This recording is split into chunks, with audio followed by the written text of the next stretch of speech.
This is Business Edge on News Central. I'm Tolulokwe Adeleru Balogun. Our headline story: World Bank to finance Nigeria's metering project with $500 million. The electricity issues of Africa's largest economy are some of the main stumbling blocks affecting its progress and potential for growth.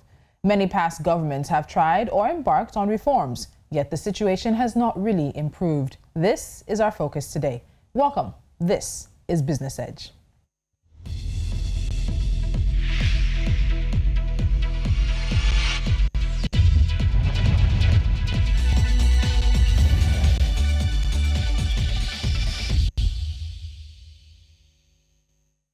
Now, the World Bank has approved $500 million to support Nigeria in strengthening its electricity distribution sector. In a statement announcing the money, the World Bank said the project would help boost electricity access by improving the performance of the electricity distribution companies, or DISCOs, through a large-scale metering program desired by Nigerians for a long time.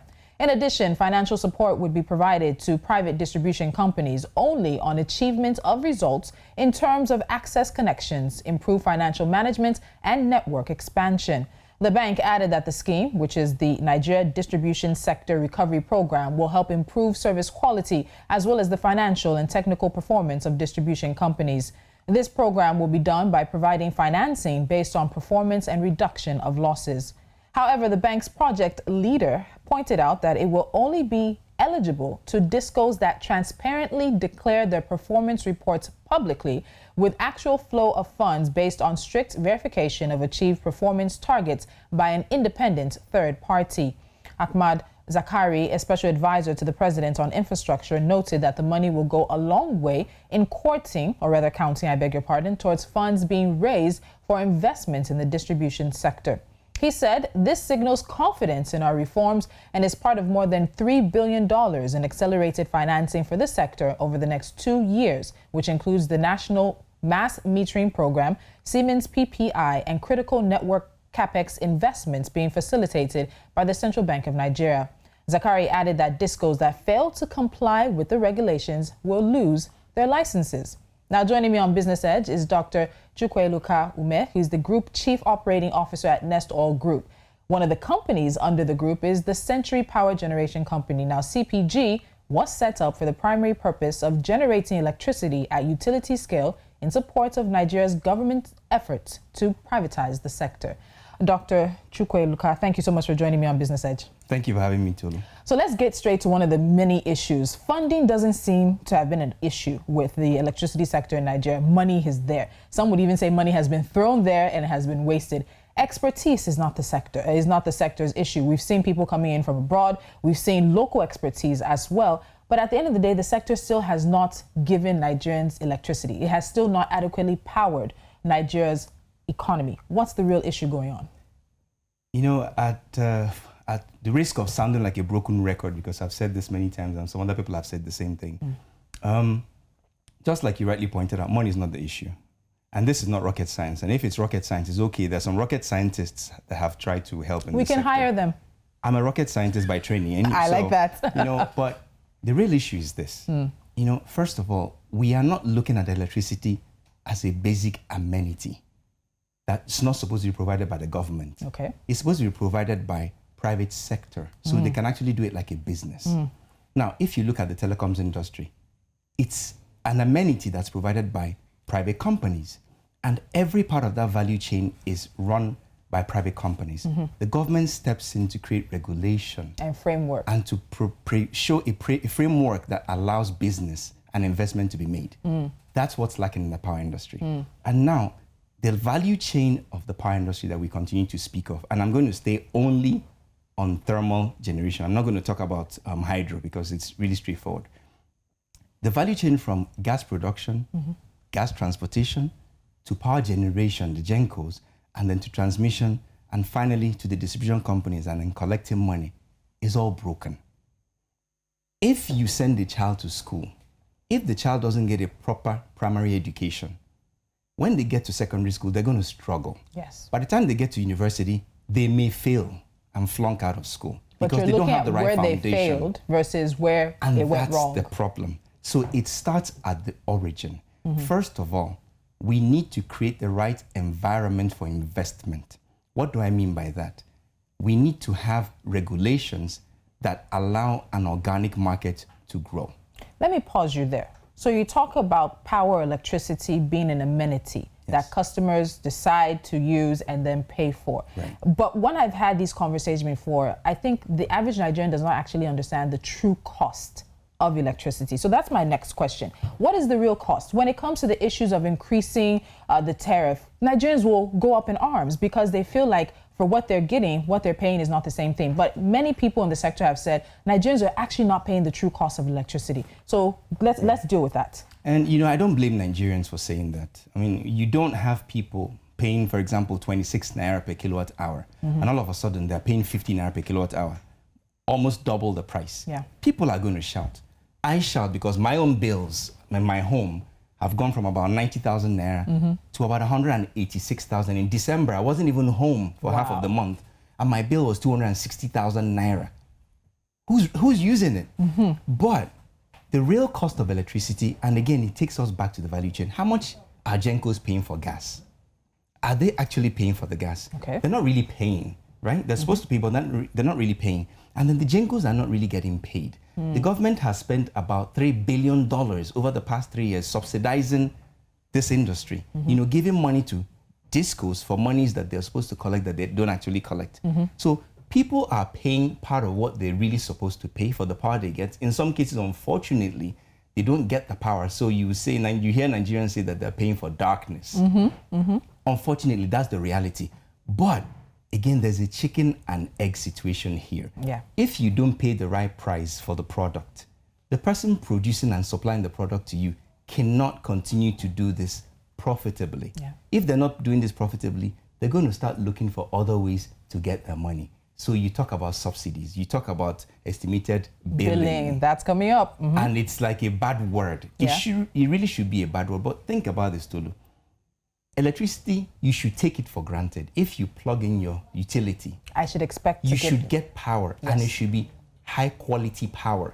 High quality in the sense that the voltage doesn't fluctuate. It doesn't blow The my frequency appliances. doesn't fluctuate, and you don't have to go and invest in a big stabilizer to make sure your appliances don't get destroyed. Yeah. And you should have that power 24/7 when you need it. That's not what we're seeing now. And part of the problem is we're not paying the right price. Okay, now the price has been increased. Yeah. What's going to happen? Are we automatically going to see more electricity? Some people are seeing it. Because guess what? If you're a disco, you're going to send the power to the people that actually pay. It's a business. And you know what? When you talk about that, and I'm thinking about your bill, then I'm thinking about my bill. It puts me and you and others like us in a place where we're paying for those who will not pay, who refuse to pay, or who the discos can simply just not find a way to adequately meter so they can pay for what they're using. Correct. So how is that fair? While I understand this is a business, maybe this is a personal question now, how is that fair on me and you to be basically paying the difference for those who don't? It's not fair. And this is why the government has been pushing the metering. When these discos were sold, the people that bought them agreed that they will massively meter their network. At what cost? Area. Well, so when we think about the cost, think about this. A meter is really an electrical device that could cost anywhere from 30 naira to 150 naira, 150,000 naira. I mean, 30,000 naira to 150,000 naira. If the disco supplies that meter, installs it in your house or in your business, they can amortize the cost over several years. So that's not the real issue. The real issue is, are the discos willing to meter the customer so that people actually pay for only what they use? That's a question that somebody needs to answer. I'm not a disco, so I can't answer that, but I can guess the answer to you. And I want you to guess the answer to me. Because this part of the conversation also is an interesting one. When you look back at the plans for privatization in the electricity sector, at a point in time, metering was supposed to be done free. Right. At the very beginning, I've gone through the plan, but over the years it has changed. Then there were conversations about indigenous meters, indigenous metering companies, rather than waiting. Then some discos came out and said they've had meters for years and now they're outdated or they can't trust them. So you have a situation where maybe almost a decade or more after, we still have simply not even metered up to 50% of Nigeria's paying customers of electricity. Tulu, that's a fantastic point. And, I say to people, So every day we say we have data in the electricity industry. Yes. We don't have the right data. First of all, the census of the country is incorrect. And it's old, whatever it is. It's old, it's outdated, it's incorrect. So when you see a disco like the Enugu disco, thinking they have only 3 million customers or 3 million potential customers, that's way off. The Enugu disco, for example, covers 5 states. You can't have only 3 million customers. The city itself should even have more than that. You see what I'm saying? So the data is wrong. And for us, for the discos to start to meter everyone, and I look at it and I say, guys, the cost is not the problem. So seeing the World Bank provide them money for metering, fine, they're trying to help to make this faster. But I'm saying that the cost of the meters is not the real problem. The real problem is that the discos want to be able to make their money back. They want to minimize their collection losses, right? So you sell 10 megawatts of power, you want to collect money for at least 9.8 megawatts of power, and and chalk up the remaining to losses. That's okay.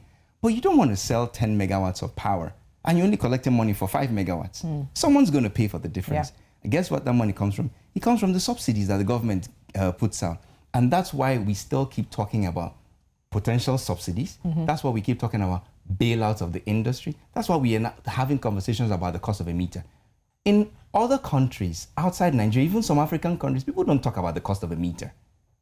That cost is built into your bill and amortized over 3, 4, 5, 6 years. So you don't even get to see the cost. But that also works in a society where if I move from Surulere to Ikoyi, they're able to track me from Surulere to Ikoyi. The bill does not say in Surulere for the next individual to pick up versus me going to meet another bill in Ikoyi. So when you come to the data conversation, it highlights again where the failure is. So let's talk about revocation of license.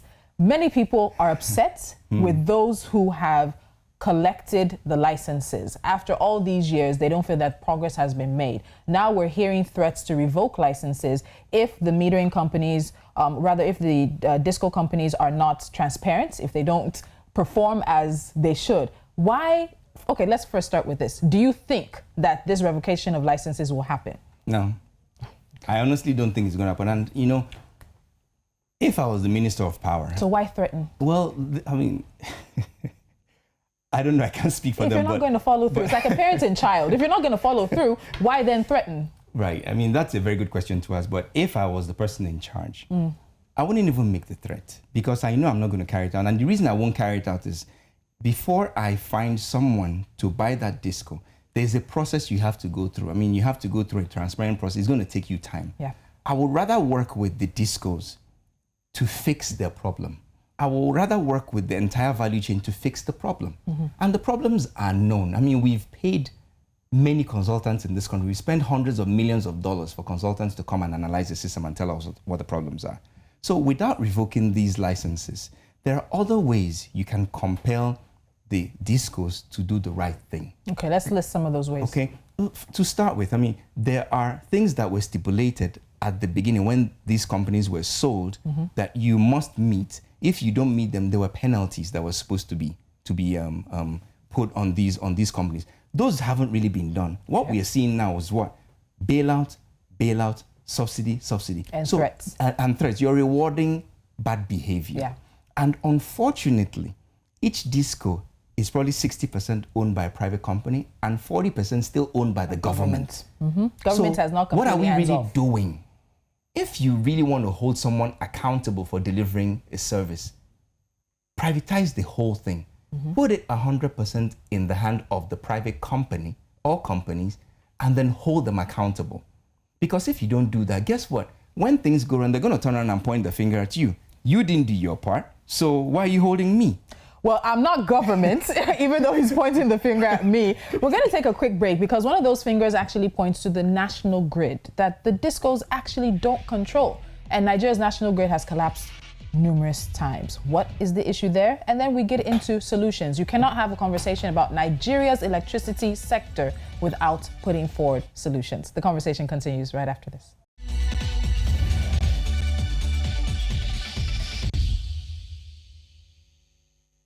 Thank you so much for staying with us. This is Business Edge, and we're talking about electricity and Africa's largest economy. My guest is Dr. Chukwueloka Umeh, who is with us from the Century Group. He is also the chief executive. No, let me get that right. He is also the group.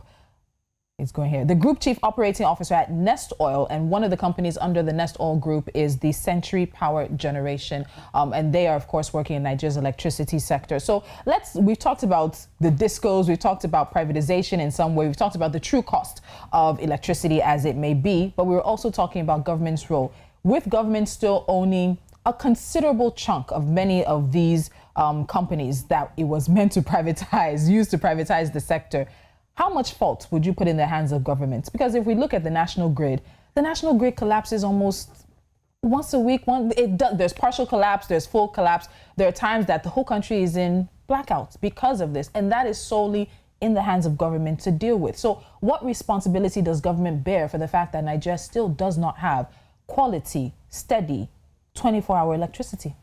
You know, that's an interesting question, but I will bet you that most Nigerians don't understand the entire contents or components of the grid. Yeah. I can also bet that a majority of the country doesn't understand why the grid collapses.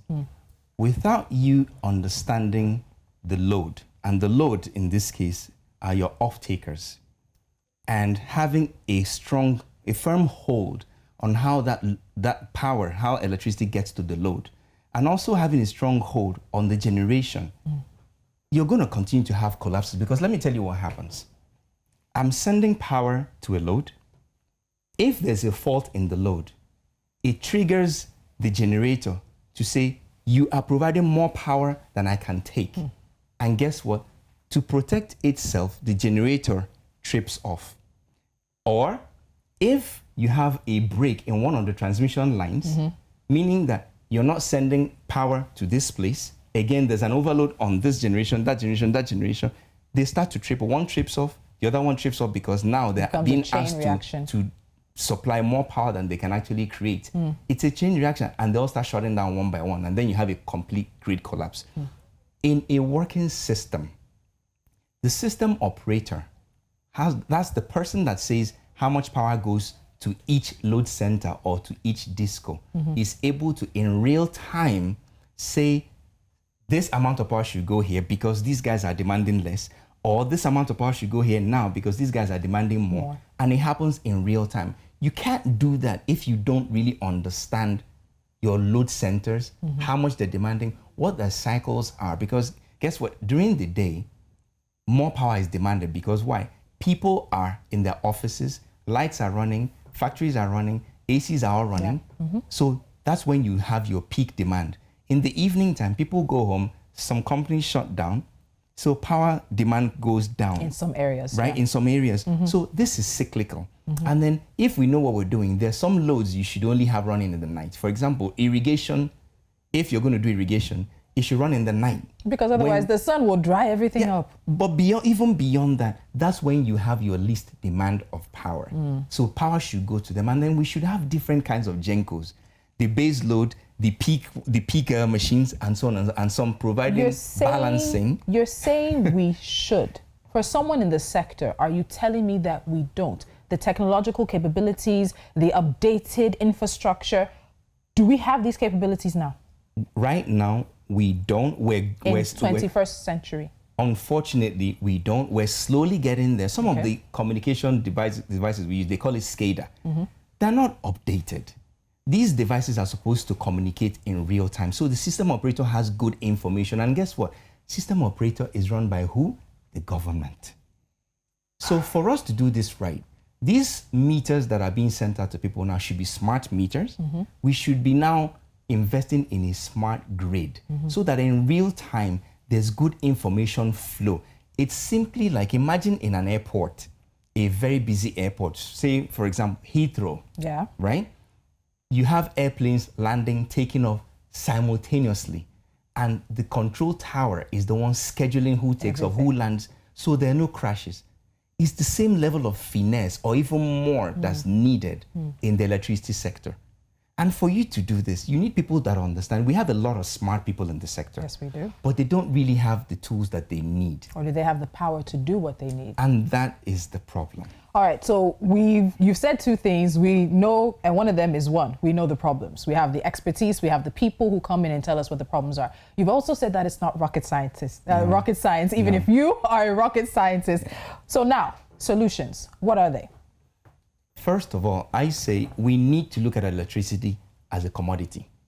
And since it's a commodity, let the people that run these commodities take charge. Government, please step back, provide regulations, and just step back. And we can't keep changing these regulations willy-nilly. You know, we're doing a lot of ad hoc regulations, right? Yeah. Number two, the contracts that are signed between different parties, between different companies, should be respected. They shouldn't change. And unfortunately, the volatility of the forex market affects the electricity industry as well. You know, you make an investment today, dollar was 200 naira at some point. You make an investment, you borrow dollars to buy all this equipment, pay your advisors and so on and so forth. 2 years later, it's 400 naira. Guess what? You already lost your money. And your debt has doubled. Your debt has doubled, but then and you're borrowing money in dollars and you're paying back in naira. So the naira is not worth as much anymore. So you can't really pay your debt. You understand? So we need to get a hold on that. We also need to provide some kind of guarantees to these investors so that they know that when they put their money in, that money is not going to be lost. Because guess what? If people are borrowing money in our kind of environment, they have to create hedging. Hedging is expensive. You have to buy guarantees. They're very expensive and it adds to the cost of electricity that unfortunately you and I are paying. So these are a few, and I'm saying the people that are advising the government, guys, you need to take a hard look at some of the people that are advising the government. Some of them should be in other sectors, not in the electricity market.